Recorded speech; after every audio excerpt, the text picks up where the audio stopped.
What's going on, Johnny Nation? Welcome to episode 187 of the Eye of the Storm podcast. My name is David Barrow, and traditionally, the number 13 has been unlucky in history, but not for the Red Storm from Queens. 28 people were missing from a full sellout on Saturday afternoon as St. John's steamrolled Creighton 81-52 inside the world's most famous arena and continued looking down on the rest of the conference as they improved to 22-5 on the season and an impressive 15-1 in Big East play. It was another two-win week as St. John's went into Marquette on Wednesday night after coming from behind on the road to escape with a 76-70 win. It was another gutsy performance thanks to the defense in the second half and Bryce Hopkins' 23-point, 10-rebound performance that made you wiping your brow to get ready for Saturday's tilt. And, well, Creighton coming into this game was feeling really good. They went into the Lions' Den of Gamble Pavilion earlier in the week and knocked off the number 5 ranked Huskies. So the question going into this game was which Creighton was St. John's going to see? The one that was riding high and beat UConn by 7, or the one that St. John's trounced by 17 early in January? Justin, we got our answer in about the first minute and 42 seconds of the game as St. John's started on an 8-0 run, forcing Greg McDermott to call a timeout. And, well, the game was over then and there. No, I said to you yesterday, I felt like as soon as he called that timeout, you knew the game was over. You knew that they weren't coming back and that St. John's was not going to allow them back in the game. But I am so happy that I finally had a game for the first time in what seems like months where I wasn't stressing in the second half. The only question was going to be how many points did this team win by? You knew the game was over. Even when they made their run early in the first half, St. John's took it on the chin and went right back and pushed the lead back to double digits. This was the game the fan base needed, because next week, as we slowly start to look ahead and turn the page on this week, it's going to be a different caliber of opponent with UConn and Villanova coming up. But this was the statement game and the response that they needed after a workmanlike performance in Milwaukee. Yeah, we've got eyes on March already. It's February 22nd. We are full on talking tournament. We are full on talking Big East conference, finishing, standings. The conversation has changed. And again, I preface everything with, like, please, like, don't take this for granted. We are so close to dreaming of half of these kind of conversations, and St. John's is 15-1 in the Big East. Like, this is crazy territory. This is uncharted territory for St. John's. But Justin, to your point, I think it's important. During this 13-game winning streak, there's been a handful of close games. 5-point win against Seton Hall at Madison Square Garden. On the road right after that to escape against Xavier, coming back from 16. The win that made the most noise against UConn on February 6th, was back and forth, but then St. John's pulled away. But after that, the overtime win again against Xavier, the fight in Providence that needed to come from behind effort, the nail biter in Milwaukee on Wednesday. So it hasn't been like St. John's has run over teams. But to your point, it was, I think, nice, obviously, to just sit back and chill for 2 hours.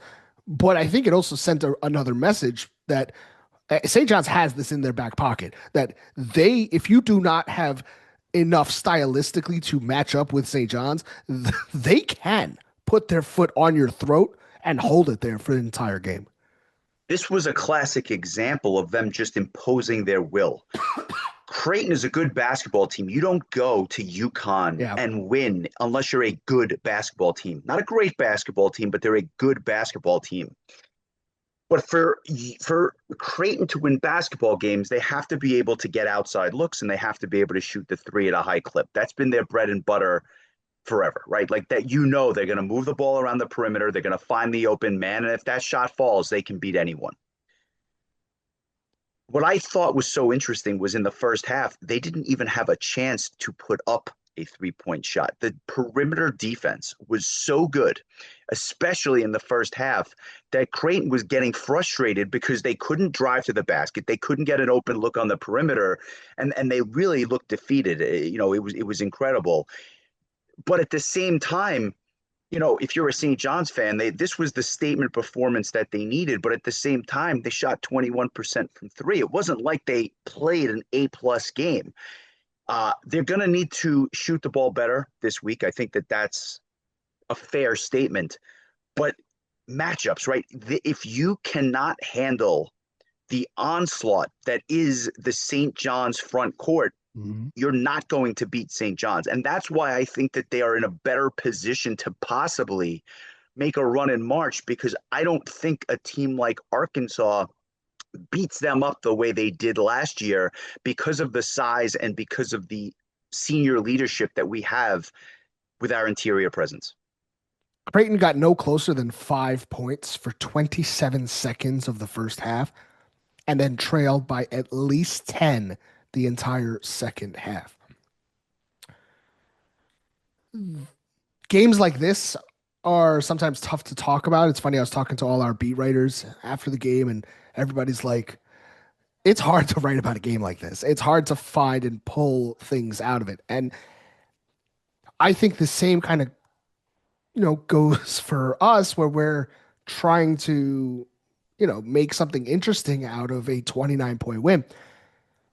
The fact is, what you take away is this defense held Creighton to 27 points in the first half. It's tied for their second lowest all season. They held Creighton to 27% from three for the game. They went 3 of 10 in the first half. St. John's turned Creighton over 18 times and scored 19 points off of them. They owned the glass 44-30, dominated in the paint 40-20, and they won by 29 points despite shooting 3 of 14 from three, which I'm going to get to in a bit because it's the 3-point shooting is something we got to talk about. This team's defense, while I don't think is last year's, I think has improved incredibly. Rick Pitino after the game said this was the best defense they have played all year. Rick said this was a brilliant Rick said that was brilliant in all facets of the game. Yes, we didn't make threes, certainly, but everything else was brilliant. We played a great game tonight, one of the best of the season. That's, what you take away from it. You take away the happiness that Fotis and Tombo were able to check into the game, and Fotis hits a sky hook, and the bench goes nuts. You have to take these small victories. Not every game, especially when you're getting into the brunt of the season here in February with 5 games to go, needs to be a drag-out fight. You need to, take your foot off the gas pedal. And I think it's important for them because you got a gauntlet of a week coming up. You do. And it was nice to see Zuby only play 27 minutes, right? Minutes management and that sort of a thing. You don't need this down the stretch. Sellers, 18 minutes. Sannon, 25 minutes in Jackson's absence. You got to sometimes know when to take your foot off the gas, because with this game, we had our reserves extend the lead in the second half, which was nice to see.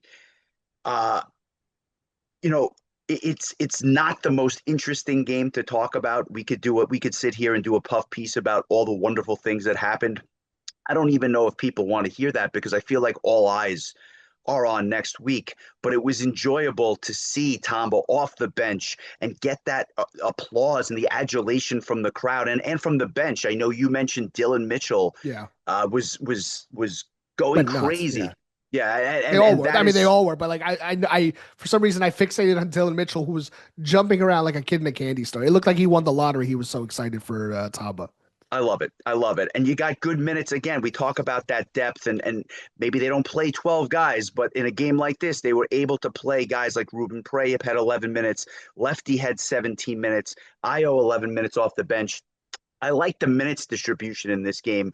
Pitino didn't pull a Tibbs and play the starters for 38 minutes. He didn't need to. And now hopefully they've got fresh legs heading up to Connecticut. So that's kind of where I was going.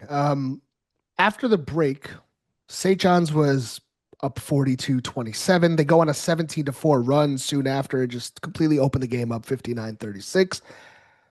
Dillon Darling continued to play phenomenally, but he and Ruben Prey at one point scored 10 consecutive points together, and that stretched the lead to 69-38.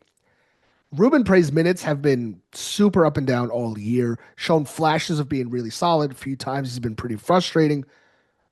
I thought it was good to see that from Ruben yesterday. I thought he played some solid defense, caught a few buckets, made a three. You're going to need Ruben Prey. You're going to need this bench down the stretch here. So I thought that was important. I was happy to see Lefty come in. Lefty was important in the Marquette game. I know we didn't really touch on that. First of all, Nigel James with the play of the year against St. John's, the up and under scoop layup over, I believe it was Mitchell and Zuby, and Yes, he he went went in through between them. them. He Yeah, literally parted the seas and went up and under. it's the sickest play I've seen in the Big East this year. It's one of the best plays I've seen in college basketball. That the kid is a wizard. I don't know how the hell he did that. He did everything to try and get Marquette to win that game. I think he had 25 in that game, just tremendous. He's my Big East freshman of the year. I love his game, and yes, I know you can make a case for Caden Lewis and Villanova. To me, and I know Marquette stinks. Nigel James is the Big East freshman of the year. What he has done on a consistent basis has been incredible.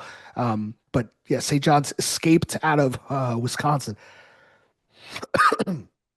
Um, but to see, Lefty, who played really well against Marquette, had just solid minutes. You're going to need Lefty. You're going to need Ruben, and that's good to see here. And obviously, Darling is continuing to come off the bench, and he's been phenomenal. But I thought Ruben in this game was important to see.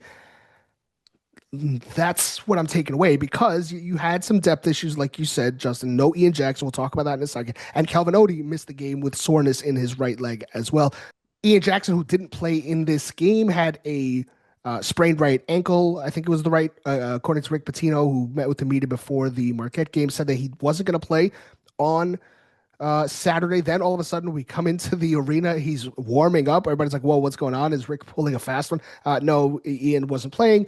After the game, Rick said that the rule that they have internally is if you don't practice, you're not playing because he doesn't want to risk injury. He's like, if we really needed Ian, we could have gone to him, but he's good to go for Connecticut. But again, this shows, St. John's lambasted Creighton without Calvin Odie, without Ian Jackson. It's just depth pieces. Obviously, Ian's the starting point guard. So again, those are positives to take. Ruben, lefty, no Ian, no Kelvin. Important for St. John's to get a win like that, despite the circumstances. One point about Nigel James. Forget freshman of the year. Nigel James is an All Big East player this year. Yeah, Like that's how good he's been. he's probably And not going to make the first team, but I wouldn't be surprised no, if he but makes the your second third or team something. All Big Yeah, East, second, third. 16 points, 3 rebounds, almost 5 assists, shooting nearly 50% from the field. Forget about it. But we can have the Nigel James adulation podcast at another time. Yeah, Ian Jackson was a huge surprise. When I walked into the arena and I saw him warming up, I really didn't know what was happening. But I was good and glad to see that he wasn't wearing a walking boot and that he's good to go for this week. I have no doubt he's practicing today to Apparently, he get was ready. wearing a boot. The boot came off. Well, okay, very good. Either way, he was moving about and he looked like he was flying out there. So that was good. But it's nice when these role players get minutes and not only get minutes, but meaningful minutes and then contribute. Again, Prey with the big three. Lefty was hit a bunch of clutch free throws. He looks that shot is as pure as ever, I think. And Io, again, whenever he goes into the game, it's almost like a chicken soup on a winter day. You just feel comfortable with him in there that he's not going to do something to hurt you. I'm not saying he's going to take over the game, although we've seen him do that. But it's that comfort that you feel comfortable with him. And what I found interesting, and they've done this now a couple of games in a row, that Hopkins for Io switch is interesting because they really are asking him to play that like hybrid 3-4 role, which is something we didn't see much of last year. Yeah, I mean, Io played 10 minutes, 2 points, 2 rebounds, an assist, a block. He's just, he's steady Eddie. So important there. Justin, Dylan Darling, the bells, the bells that just grow and grow and grow. And 17 points led the team in scoring again. 6 of 8 from the free throw line, 5 of 7 from the floor, 4 rebounds, 3 assists. one block, three steals. Yes, had five turnovers. This is not a fluke anymore. This is not a flash in the pan. Dylan Darling is making a case for six man of the year. His impact on this 13 game winning streak is undeniable. And he's playing with so much more confidence, it's clear. And, you know, when you think about this team, you expect Zuby to be leading them in scoring, Bryce, Hosea, Josan, Ian. Dylan Darling is like, hey, give me the ball. I'm scoring this damn thing. He's been unbelievable. And I don't even know what more we could say.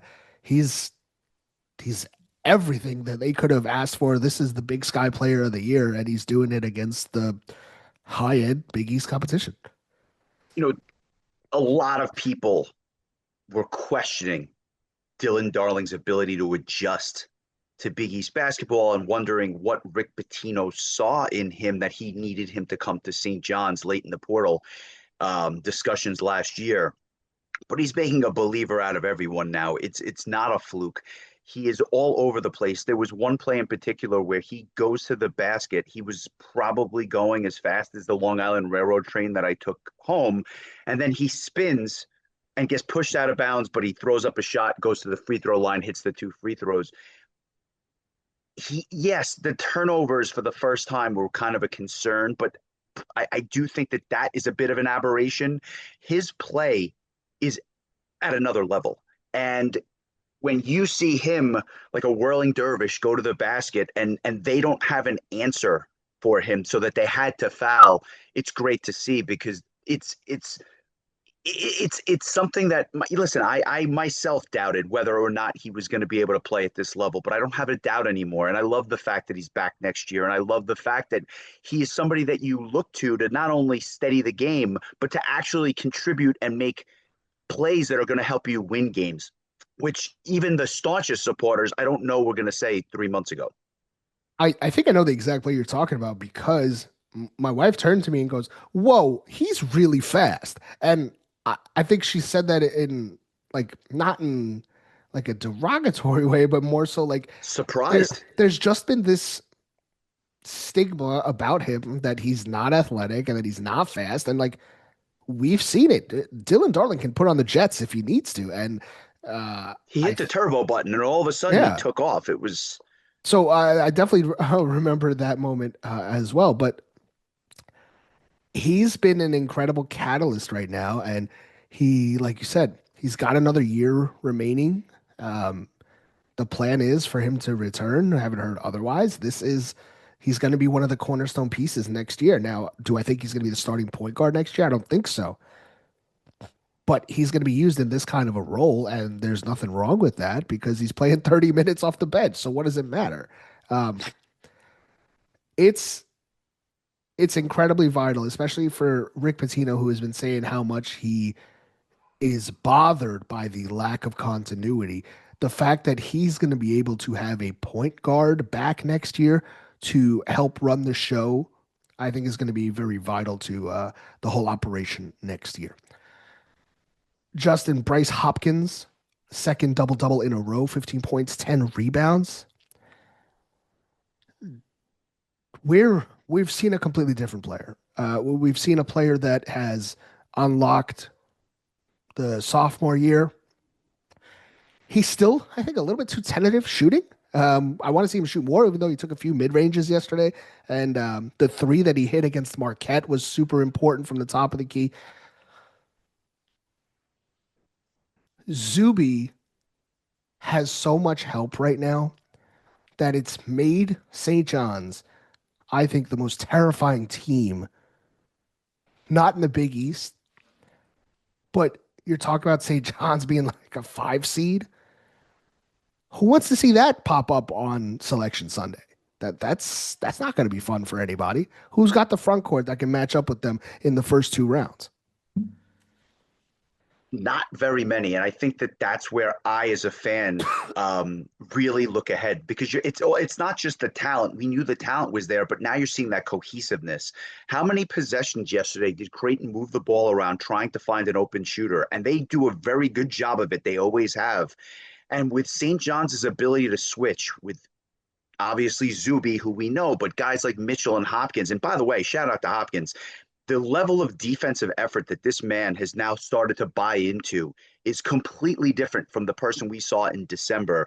And it's why he's playing so well. Yeah. Maybe a little trigger shy on the jumper, like you said, but he's going to the basket with ease. He's getting rebounds, he's getting fouled, but now he's playing defense. And that's why he's played himself into a absolute critical piece of this team's success.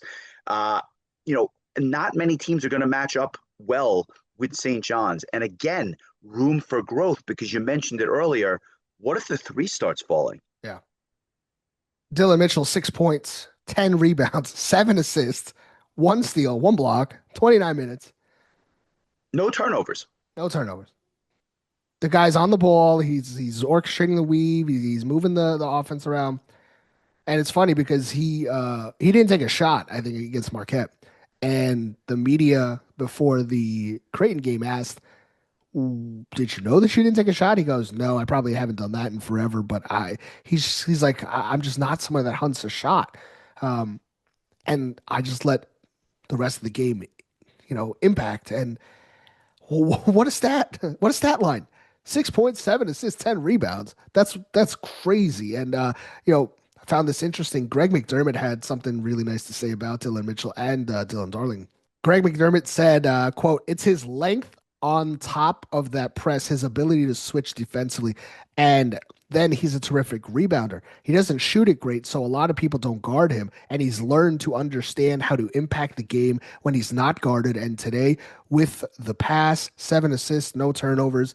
So really nice words from Greg McDermott. Then he actually said this about Dylan Darling. Said Darling's changed their team in a lot of ways in the last 6 weeks. There's a confidence about him. There's a tenacity and a toughness defensively. Obviously, they have that across the roster, but he's making huge plays on both ends of the floor. You got to love to hear that. Obviously, Greg McDermott, somebody that is really respected in this sport. So St. John's getting Dillon and Dillon big time compliments from the Creighton head coach. Yeah, I respect McDermott a lot. I think he is a great coach. He's one of those guys that has done more with less than just about everyone. Now, Creighton's NIL is not bad by any means. They actually have quite a solid NIL infrastructure, but they also are recruiting to Omaha. And I don't say that tongue in cheek. It's not the easiest place to recruit, although it is obviously the only show in town for all intents and purposes. But yeah, Dillon, the ability for the Dillons to impact these games is the reason why they're on this hot streak. The season turned around when Mitchell and Darling's minutes went up, and not just up in minutes, but up in production across the board. Justin, this was the largest margin of victory for St. John's in a conference game since 2002, back when we both had hair. This is a 13-game winning streak. It's the longest since 1984, 1985. I don't remember what happened that year. I think something good. They've in that year, they won 19 in a row. With the 81-52 win over Creighton, St. John's has now swept the season series with Creighton, Butler, Xavier, DePaul, and Marquette. So, very, very good. Let's talk about something that's a little concerning. Justin, the three-point shooting. Did you know, and this comes from our buddy Kevin Connolly, who's going to have an article, I think, later today on this. Did you know St. John's is shooting 28% from 3 in Madison Square Garden games? They are shooting 39.3 from 3 in all other Big East road games. Insanity, right? Do you want to hear some of the most insane splits you will get? How about, let's start at the top. Zuby Ejiofor is shooting 37.5%. This is the only one that's reversed.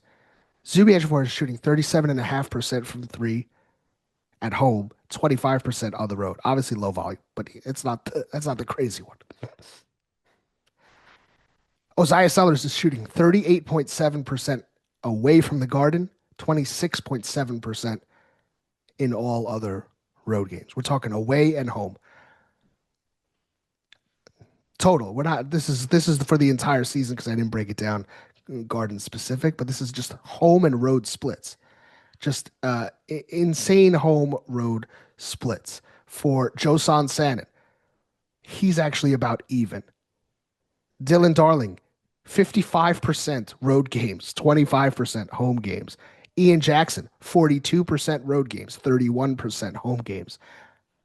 Ruben Prey is shooting 100% from three It's in ridiculous. away games, 50% in home games. So you get my point. The splits are crazy, and it's now you can say, well, when the NCAA tournament comes, they're not going to be Any playing at home Madison games Square for the Garden. tournament? Yeah, I don't think so. So I guess that's good, but obviously the Big East tournament is at the Garden, and there's still a few more home games, but just weird. Why is this happening? I have no idea. This team has adopted the Road Warrior moniker. They haven't lost a true road game this season, and so when you shoot like that, I guess that's part of the reason. I don't know. I don't know. I actually have no idea because that is such a stark contrast. But again, with get through the Big East tournament, and then you don't have a home game after that. So if you're going to shoot 48% from three on the road, that bodes well in March and April. I think it's one of those aberrations that you can't really. There's no good reason for it. It's just one of those things, and it could flip on a dime. But listen, they're winning these games at home now too. So what's the difference, right? Yeah, they only shot 3 for 14 yesterday, but they won by 29. If you shoot 40% from three yesterday, you won by 50. Like, what are we doing, right? Like, That's what are we yeah. grasping at straws here? That's what I was kind of get to is like if you were losing these games and shooting poor from three, you'd be really Sure. obviously pissed off. You're winning games and you're not shooting great from three. So you're like concerned, but you're like, yeah, but we're still winning. And then so the conversation goes, yeah, but we're gonna need it in March. And like, yes, of course you will. My why I'm not so disappointed about it, they're not taking bad threes. It's not like they're forcing threes. It's not like these are heat check, guy hand in face or, just forcing shots. There's been so many that have gone in and out. There's so many that just lip out. They're not bad shots. So like they're just not falling. It's a little bit of bad luck. It's not like it's bad form or anything like that, or guys are taking shots not within the offense. Like I can't be too mad about it. Like it's frustrating, sure, but like I I want to say law of averages, it's gonna fall eventually. So that's kind of where my head's at with the three. Let's wrap it up with this because we're talking March, we're talking tournament. St. John's right now, 22 and 5, 15 and 1, first place in the Big East. Eyes set on back to back Big East Conference titles, hopefully. Eyes set on back to back Big East tournament titles, hopefully. The committee on Saturday during the Creighton game, the NCAA selection committee released their top 16 if the season ended. St. John's was not in the top 16, which means that they were not a top four seed. I think that's fair. It's fine. Most places had St. John's as a 5 seed. The media did a mock exercise earlier in the week with a lot of the committee chair was there, but like media members were there to see how the process goes. And, they had to go by the same parameters. In that mock, St. John's was pretty much exactly where they were with the committee yesterday. They were a 5 seed. But what the committee told us yesterday is that Arkansas and Alabama were the 17th and 18th team in the rankings, meaning the first 2 5 seeds. So St. John's was likely, at best, 19 or 20, the lower end of the 5 seed, which I think is fair. They're the number 17 team in the country by the AP poll right now. And now UConn on the road, Villanova at the Garden for the whiteout is next. UConn just beat Villanova on Saturday night. That was a big win for them coming off the Creighton loss. I still think this is a 2-horse race for this conference. I still think it's a 2-horse race for the Big East title in the tournament. St. John's needs this week. Will it ruin anything for the tournament? No. But you've won 13 in a row. You imposed your will on UConn last time. UConn still has a turnover problem. Silas Demry is having serious ball handling issues. You go into stores or wherever the game is. I think the game is at they're not at Gamble, so they're in the People's People Bank, whatever the XL Center used to be called. Send a message on Wednesday. Leave no doubt. Take firm control of the conference on Wednesday night. But the conversation has shifted completely for St. John's. If we look back to where we were on January 3rd, the Providence loss, to now. It's not that long ago, 6-7 weeks. Lots changed, Justin. Your thoughts on kind of where they are positioned? We got 5 games left. UConn, Villanova, Seton Hall, Georgetown. We got 4 games left. We got 4 games left or 5 games left? 4. 4. UConn, Villanova, Seton Hall, Georgetown. I think. Where's your head at with how they're positioned? How confident are you in this week? How confident are you how this team's going to finish out these last 4 games? I think that they are a 5 seed if you pick the tournament today. That is fair. I don't think it was fair to have them as a 4 seed. If you look at the resumes of the teams that were picked ahead of them, I have no argument with that. But there's still a lot of basketball left to be played and a lot of opportunities because you have the 2 big games this week. You've got the Big East tournament where they're probably going to get, if not 1 or probably 2 other quad 1 opportunities in the Big East tournament. So you got 4 big games ahead of you. I expect them to take care of business in the other games. If you're Rick Pitino, you are telling this team that if you want to win the Big East regular season title, you're going to win this game on Wednesday. You beat UConn, it all but locks it up. It's almost academic at that point because that would be very difficult for UConn to come back with 2 head-to-head losses against St. John's, records aside, right? Why I am excited and why I am looking ahead and why this team was ranked 5th to start the season is because they're starting to play that defense, which almost reminds you of last year.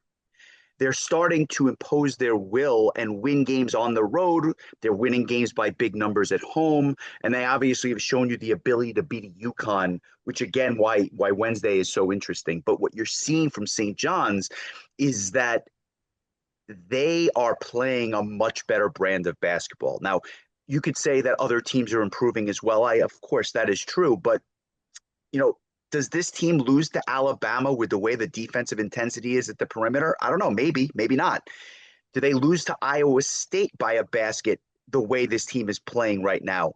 Maybe not. And so you listen, even the Michigan game, it was an exhibition game. I still think, despite the loss to Duke yesterday, I still believe Michigan is the best team in college basketball. And they took them to overtime at the Garden, and St. John's was not nearly as good as they are right now. If you're a St. John's fan, this is the golden era. This is the time to take a look around and say you're 15-1 in the Big East. You are taking care of business in every game that you should. Enjoy the moment because this could be a magical run. I'm not predicting it, but I'm saying it could very well be. And so I'm excited as a fan, not because of the 13 in a row, but because I see the potential for what this team could be in March. I have a question for you, and this is something I was hesitant to ask, but I'm going to ask it. Would you take a split this week? Put your fandom aside. Would you take a split right now? With who? Who's the split? UConn? No, I know that. Which one gives me the win? I'm not telling you that. Why would you take a split right now, knowing you don't know which game you're going to win, but you know that you end the week 1-1? Is my other option 2 losses? No, the other option is roll the dice, which could be 2 wins or 2 losses.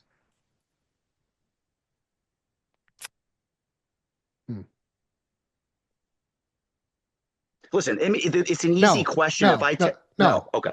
No, because You think they're going to We're, beat Villanova at I home, think we're the hottest and team in you'll the roll the country. dice I against think we're the Nova. hottest team in the country. I can't, in good faith right now, I would do a disservice to what this team has done over the last 13 games if I would willingly give up a loss. I would not bet against this team right now. I think that's foolish.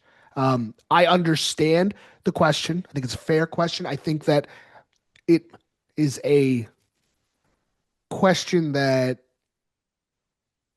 in this scenario you understand as it helps potentially lock up the conference and things like that. But, and maybe this is my St. John's fan, but I think the reality and the facts are how St. John's is playing right now. You got the back page of the Post. You're the hottest team in the country. There is no other team that is playing, consistently as good as you have for almost a full 2 months. So no, I don't take a split because I would bet on St. John's to win both of those games. If they beat UConn, there is almost no way in which they lose that game, whiteout game against Villanova. Not that Villanova is not good, not that they aren't even due for a let up. I just don't see the crowd letting them lose that game on Sunday. What I will say though is if you want to take the split, you'd obviously do it if you knew that UConn was the win because mathematically it locks up the conference. But I don't think you roll the dice either. Sorry, I think you roll the dice and I think you give it. Listen, you have that game against UConn. There you go. You're holding up the bobblehead. I love it. The whiteout bobblehead, Rick Pitino in the white suit. You don't lose that game on Sunday. So you know what? Why don't you go into UConn, win the damn game, and lock this thing up already? Do we see this on Saturday? I think so. I think to me, it's a no doubt. It's a no brainer. Just going back to the tournament seeding thing, here's the facts. St. John's resume only features 3 quad one wins right now. That's tied for 38th in the country right now. It's not great, obviously. They're 8-0 in quad two games, so that's better. You're 11-4 combined. But you need quad one wins to pop up. So you need UConn. That's another quad 1A. And Villanova, you need Villanova. That being said, unless chaos happens above them, I think you're capped right now at a 4 seed if everything goes great. And that's potentially not losing the rest of the season and probably at least getting to Saturday on in the Big East tournament. But I think the 4 seed is kind of where you're capped at. I think it would be very difficult unless major chaos happens for them to get into the 3 seed. The numbers would be gaudy. If they run the table through the Big East tournament, I believe they would be 29-5. So the number is gaudy. The problem is that the resume with the quad one wins, which are important, and the wins above bubble and the wins above the field is not fantastic because the top is so loaded this year. The top four teams, the 4 teams that make up the top 2 seeds, 1 and 2 seeds, are so strong and they're so locked in that it's going to be really hard for anything to move there at all. So your hope is to run the table. Some things happen in that 3 seed line. You could maybe get to that 3, but I think realistically, you're capped at a 4. If you told me they were a 4 seed in the East, I'd be very happy.